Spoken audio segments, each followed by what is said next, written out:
Hi, it's Jo here at Wooliecottage. I'm doing something a little bit different today. This is actually a personal project, so I thought you might want to watch me and how I do it and then maybe be able to create your own. So I'm wanting a warping board. Now, I am selling my Kromsky rigid header loom, a harp loom, and on the reverse of it is a warping board, and that's what I usually use. But I don't have one that I can move around the house or hang on the back of the door. So it's easy enough to do, within respect, and you can do it on your own. You just need some simple supplies and some plans. So I don't know if you can see that, but if you just go onto Google and do a search for warping board plans, and you'll come up with quite a few with different dimensions. Now I want mine to initially hang off the back of a door, or just to be propped up against a chair. I was going to put it onto the wall and leave it as a fixed attachment, but I think in hindsight that's just not worthwhile doing it. And my wall space I use, as you know, for hanging my fluff up, so why am I going to do that? And at least with this one I can I'm going to put in butterfly clips in my hinges areas so that I can dismantle it down for storage or for transportation as well at a later date if I ever go out and need to take it for demonstrations. So I've got my plans, I've written them all down, I've measured the generics of my doors in the house so I can use any door, and it's roughly about just shy of 30 inches wide is my door width, so I'm going for a 28 inch, but then it means that I'm going to 28 inches in length, and in width I'm going with a 38 inches, or probably about a 38 and a half. So I've written down my measurements, I've got the plans, I've had a look at them, I've got a good idea what it is that I need to do. So with the width you're looking at 28 inches or 71 centimeters, and with the full length of it I'm looking at 38 and a half inches, which is roughly 91 centimeters, and then we'll do the dowels and things like that. So I've already bought from the local DIY shop, I'm not going to drop any names because we all know where we go in the UK anyway, is these planed bits of timber. Now on the measurements that I looked at on the diagrams, none of them told me what depth I needed, so I've gone with this one, which is this section here is 18 mils or 1.8 centimeters, and then the width of it here is 44 millimeters wide, and that is 4.4 centimeters, and then the full length of this is a long big batten, and I bought two of these and they're under £3 each. Right, you have to excuse, next door's got maintenance guys in, get disturbed. Right, so sorry, start again. 1800 millimeters, which is 180 centimeters. So that's what you're looking for. Well, that's what I'm using anyway. And then I have a doweling. Now these big long lengths of dowelings I buy for doing my pegboards, and this one, the full length of it is an 18 mil, so 1.8 centimeter diameter. Fighting with my stool here. So there. So in that video, the length of that is 2,400 millimeters or 240 centimeters long. So it's the longest one, and this cost me, I think, about £7.65. So once I bought this and those planed pieces, that's more than enough to be able to achieve what I want to do to make a warping board. So, and that, I think with that and the screws that I bought to go with that, ended up costing me about £27. So budget wise it's not out there. So on average, when you're looking for warping boards, you've got your Ashfords and your shafts, weaving equipment, and you're looking at price range of anything from, on eBay or Etsy or whatever, they're looking at £45 for handmade ones, up to anything up to £120 for the same dimensions or thereabouts. Actually, some of the Ashford ones are actually smaller, they're about a 24 by 24 dimension, so a square one, which is perfect if you haven't got a lot of space. But I wanted one that I could get at least 16 yards length, if not a little bit more, on mine. So that's what I'm planning for. So I have everything from a adjustable, a couple of quid this out of Wilkinson's, so an adjustable ruler with a balance bubble inside, the sandpaper, a set square, which you can get these for a couple of pounds, or you can use a compass if your kids have got a compass in their school kit at home, the maths kit. Just use one of those. Because at the end of the day, all you want is make sure that your angles are right and true. And then a bit of sanding paper. And I use these, the Japanese carpentry saws. They're really easy to use, really lovely and lightweight. For me, they're absolutely ideal. It doesn't mean that I have to use too much effort in my shoulders for creating cuts and corners. So that's my tools, that's everything I'm going to do. So I hope you enjoyed this video. I'm not a perfectionist in carpentry. I've always done my own DIY. Anything that I need, if I can build it or make it myself, then I generally do. So I thought I'd just do something a little bit different this week. Any questions or comments, drop a message below and I'll answer them. And I'll see you in a little bit.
So I've measured out the 28.5 inches and the 38.5 inches, and I've measured them twice, and I've used my set square, so you can just see where I've marked them. So these are my two jointed sections, so I'll be cutting to there and cutting to there, but I've made sure that I've got lines on this side as well, just so I've got a guideline when I'm sawing these.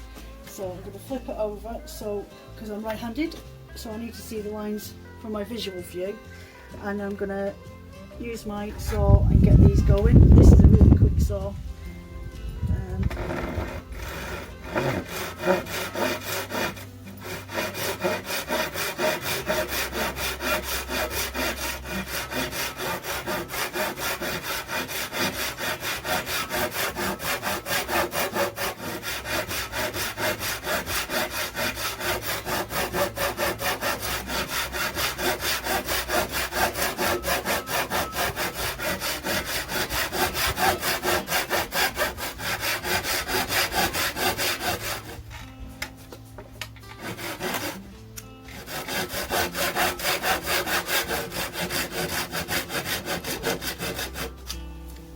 There's two splits. It's about using your body, or a 2-year-old if you've got one.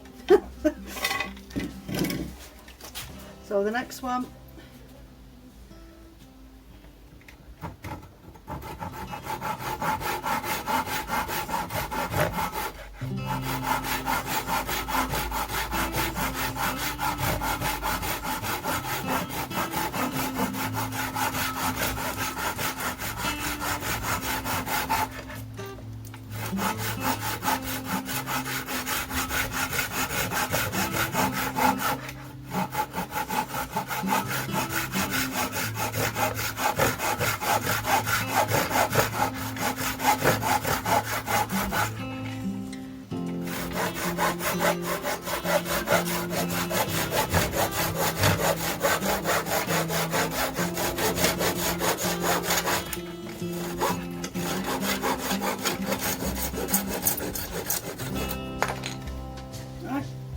that's my side and my top done. Just do the next one. So if you've got a workbench or a workman tool or something like that, it'd be a lot easier to do it. We don't have one, so I have to make do with what I've got.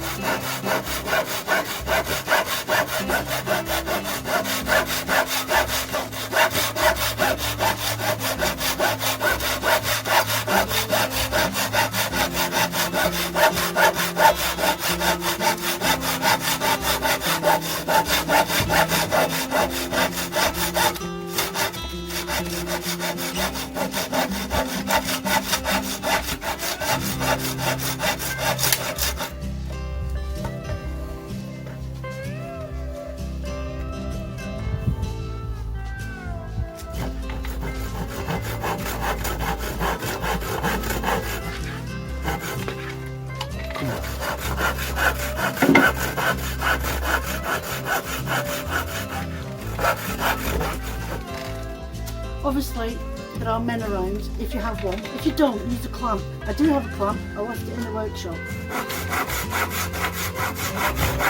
And I'll be using the clamp in a bit to break my sandwich going.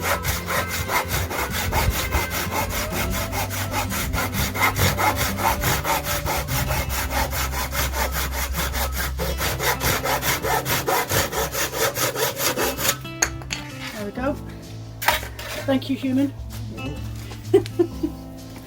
Right, so that's them all done. I'm just going to quickly give them a sanding over on the edges just to make sure there's no sharp bits when I'm doing my next stage.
Okay, so I've cut all the pieces of sand down the edges. I've just smoothed them off and rounded them just gently using a 60 measurement, a number 60 on the sandpaper.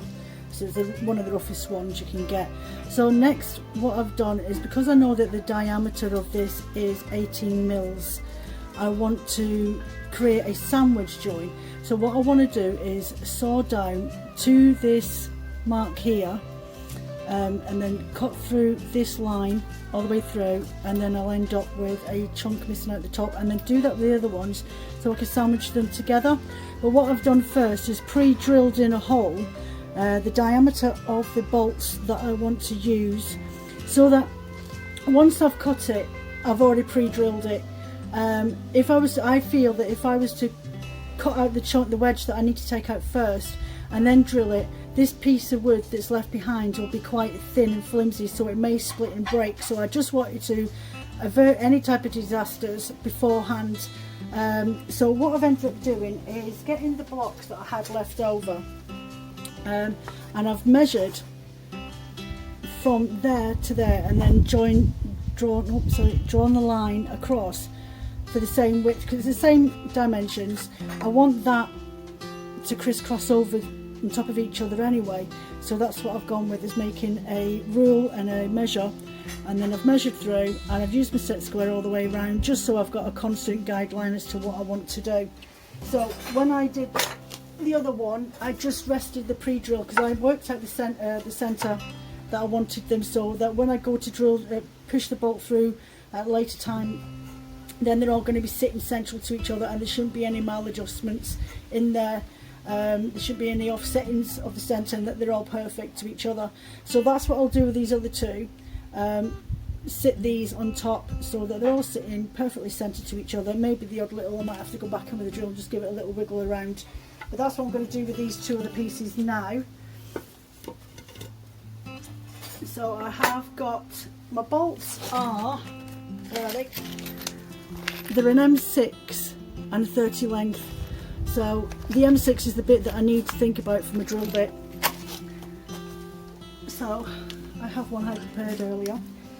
So I'm just going to hold them really tight together, use the pre-drilled hole from the previous pattern into the bottom. I'm just going to push my hand back down on the chair so I've got a bit more weight. And I'm just going to straight down, come down a couple of times, and then that's one pre-drilled hole in the same place as what the previous ones were. So I'm just going to repeat that on the other side. Get over the drill and do the same on this side.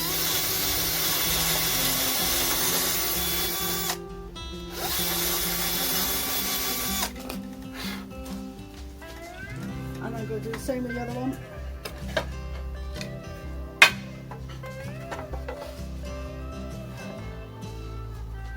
Hold that in place, make sure it's in line with each other.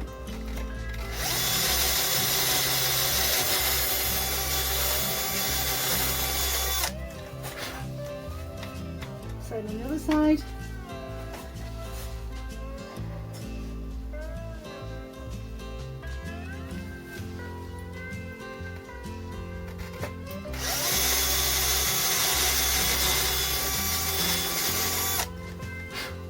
Okay.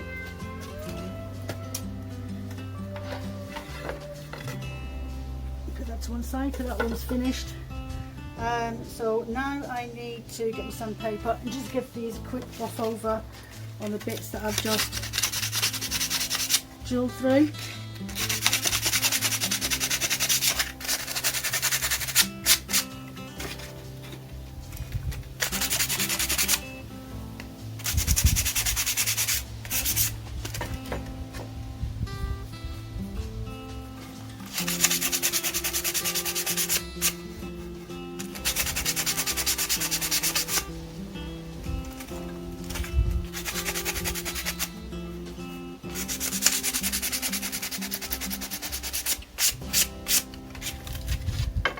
Now it's measuring up, marking, so where's my pen?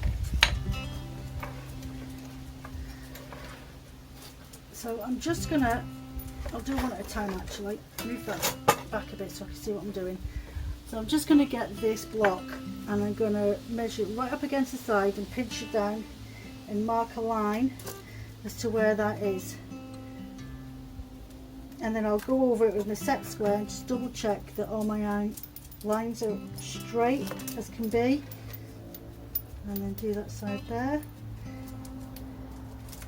Okay, and the other side, and I'll just keep doing that until I've got them all done.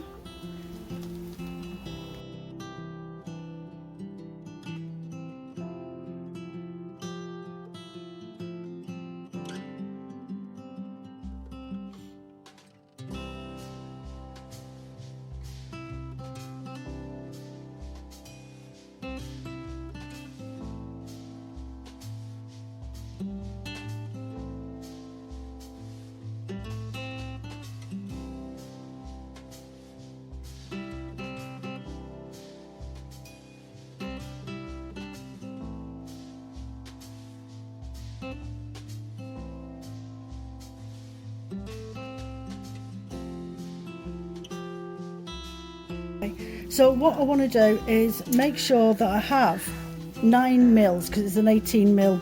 So I'm going to measure in 9 mils on that top bit, just to use that guideline there, so I make sure that my line is centre. Try and get the right side over, and again measure. I did 9 mils from that side, but I need to make sure that the 9 mils is on the right side measurement so that I don't end up with mil off. So when I'm actually sawing, so that's the 9 mils on that side, the 9 mils on that side. So when I come to this side, I want to make sure the 9 mil measurement is on this side of the line.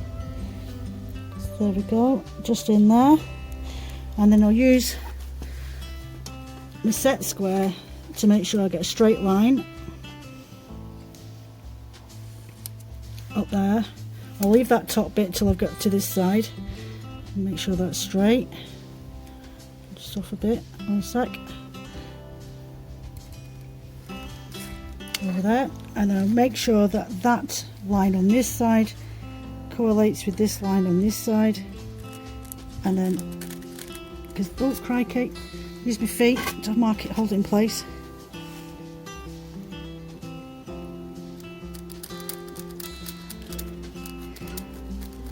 Because this line, I need this line at the top, so when I start sawing down I know where I'm going, and then I've got the side lines to mark my guiding to make sure that I'm running flush, as flush as I possibly can. So I need to do that another 3 more times, or I've done it on that one, so twice more. Mark these off with my blocks and my sideline guides.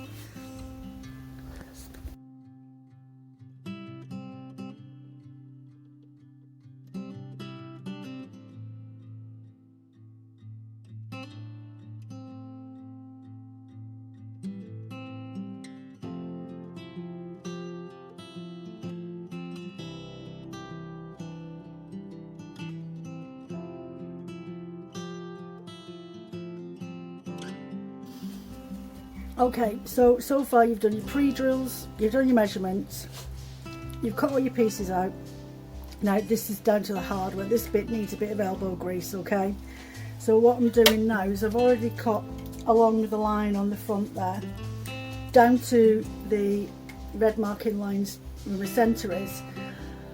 And because, even though it's softwood, I have to now saw against the grain. So imagine, you know, when you're cutting a piece of steak, and unless you go along the way that the meat's going along the grain, it cuts really smoothly, doesn't it? But because I'm cutting across the grain, it's a little bit more hard work. So there is another way that you can do this if it's easier. It would help if you had a workbench and then you could clamp it into place, but unfortunately I don't have one. I used to, but I don't anymore. So what I've done is clamped it with an adjustable clamp. It's so much easier to use, and I've just clamped it at the back of my chair, and now I'm going to go down with my saw and start cutting it down so I can knock out this block here. Alternatively, you could cut lots and lots and lots of little lines all the way along if you had a workbench to hold that piece of wood in place, and then get a nice flat head chisel and just knock those pieces out and then sand it down afterwards. Unfortunately I don't have, and because my hands, I don't have the best of strength, this is my only alternative. I really can't take the vibrations of the chiseling without having some sort of stability frame, but this is what I'll be doing anyway. So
Right, so one swollen hand later and all of them done. So you can see how the notches are there.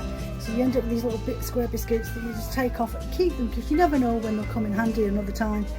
So in an ideal world, these will slot into place, see, together, and then I'll bolt them in there.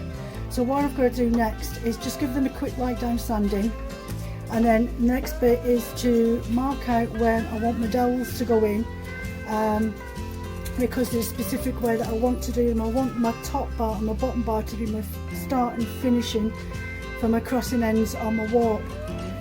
So sand that down and then measure out the markings that I want for my dowels to be countersunk, and then I'll screw them in from behind so that they should be solid in there. I'm not bothered about, I mean, you don't have to do the screws in. If you want it so you can just pull it all apart, fold it up, put it in a bag and it's off or out the way, or a big cardboard tube, and then put them in there for when you're not using it. It's easy enough to do it like that. But I'm quite happy to leave the dowels in situ. I can always unscrew them if I do want to take them away anywhere. So that's the next bit that I'm doing now. I'm just going to go and grab myself a cup of coffee and let my hands just chill out for a minute, because it's so sore and stiff that I want to hold my drill. So I hope you enjoy the next part. I hope you're finding these videos, I know it's a little bit long, but it's useful. And I also want to paint this before I attach everything together. So it's a bit of a long video that I'm doing today, but I will speed up sections anyway. So, okay, so what I've done now is I've marked off, I don't know if you can just about see those, maybe not in this light. Right, so from this edge I've marked in 10 centimetres, and I've tried to align it with the little hole that I've drawn, because I know for a fact that that is a centre hole. So I've marked in my first marker from a 10, and then I've marked in my next one for 20 from that 10. I've done a 20 centimetre, and then from that 20 centimetre I've done another one, and then the other, so these are going to be my top and bottoms, or my beginning of warp start and warp end. So on the other one I've done it in the opposite direction, because when I start I want to start over here and then end over this side down the bottom. So I've had to remember to make sure that these are in the right place. So again, mark 10 from this side in, and then from that point I've marked 20 in. No, it's there, it's 20, and then from that 20 I've marked another 20 centimetres. So on the side panels I need at least 5 dowelings. Sorry, the sun is really strong. So from the side panels I want to mark 14 centimetres, and there is a way that I'll do that. From the join on the side that faces me here, I want to make sure there's at least a 1.5 inch gap from the join, and then I can mark my first doweling, and then 14 centimetres down, I think it's 14 centimetres, then another 14, so I get to the last one, which I want 5 dowelings on both sides. And then from this side down the bottom where the join is, marking again 1.25 inches from that point of the join where the two pieces meet together. So the two pieces meet together, so on this side 1.25 inches in, and then drill a hole from a first dowel, and then 14 until I get to the top. So that way you've got slanted lines, not just straight across, they're going to be slightly at an angle when you're doing your warping, measuring out. So that's the stage that I'm at next. So I have got this 16 bit on my drill, so I'm going to drill down as far as probably about a few mils, just enough that when I put in the dowel and screw it in from behind, that it's got somewhere to sink into, a bit of support. So I'll just plonk this to one side and get these drilled. Actually, I'll probably better smoothing that, because if that falls, the dog will have a panic attack, and I really can't be doing that at the moment. So I'm just going to find my mark and start drilling down.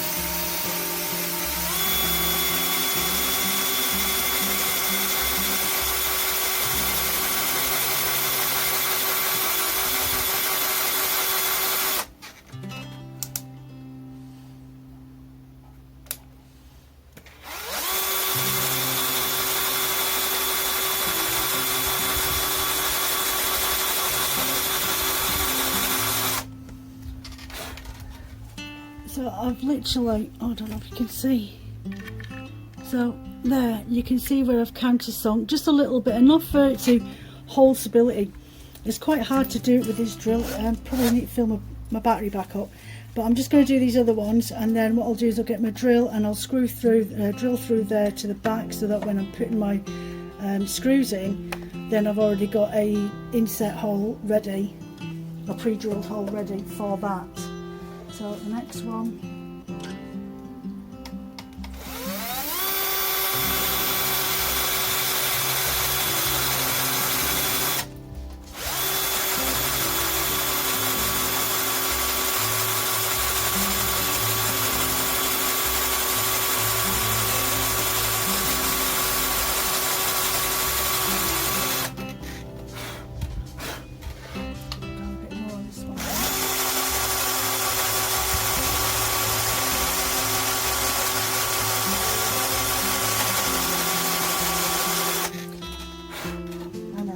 one.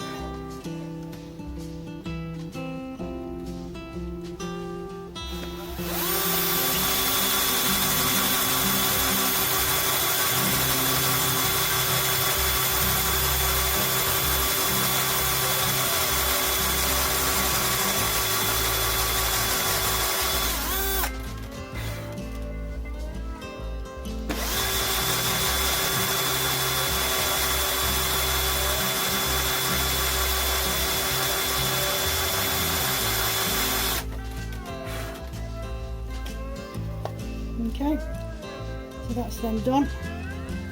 Do the next one.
There we go.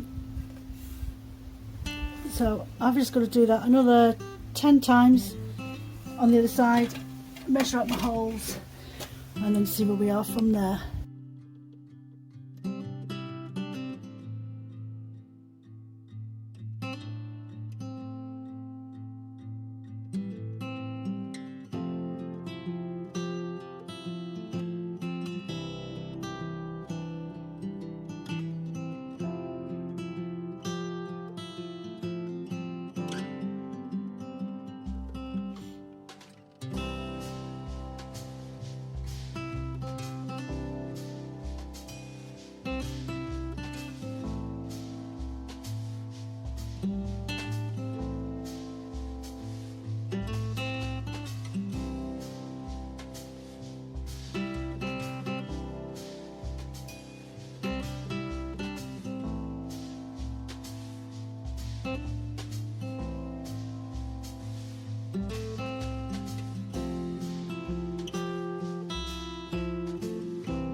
Okay, so that's all my pieces done. Okay, so when you're deciding which is going to be your sides and your tops, so you can see there all the way down that I've done those, I've pre-drilled them. That's my sides. That section there is going to sit on there like that with a bolt through it. Now you just have to remember when you're drilling your holes in that you have the right sides facing up, because you could end up drilling your holes in on the other side and then when you got to put them together they're nowhere to be seen. Okay, so sort of like that. So just remember, or even just get a pencil or something like that, because you can always rub it out later, and just remind yourself, like, this is my top bit, that's what I'm going to be drilling the holes in, and then put it together. So I'm going to leave that video as that now. I want to paint these, and I need to cut up my dowelings and then screw them in, so I'll do that as a second part of the video. Any questions or comments, I'll put another video up probably tomorrow, but this one I want to get uploaded today. It's Wednesday. I want to get them both done before the weekend, so it is a two-part video, and then I'll warp it up and then you can see how it's been useful for me to be able to do it. And I've probably saved myself anywhere from, I don't know, £20 maybe up to 80-90 quid. So we'll see tomorrow, put it all together. Thanks for watching. If you enjoyed this video, please hit the thumbs up and subscribe button for future content. And any comments, I always respond and I really like replying to them. I hope you enjoyed this video and maybe learned something or just got some ideas. But this is just a personal project, it's not something I'll be doing on a regular basis. It's quite hard on my hands and on my body, but I enjoy doing things like this and trying to save myself a couple of quid. And if I can save myself a couple of quid, then hopefully I can save you a bit of money as well. So take care, enjoy the sunshine, and I'll see you later.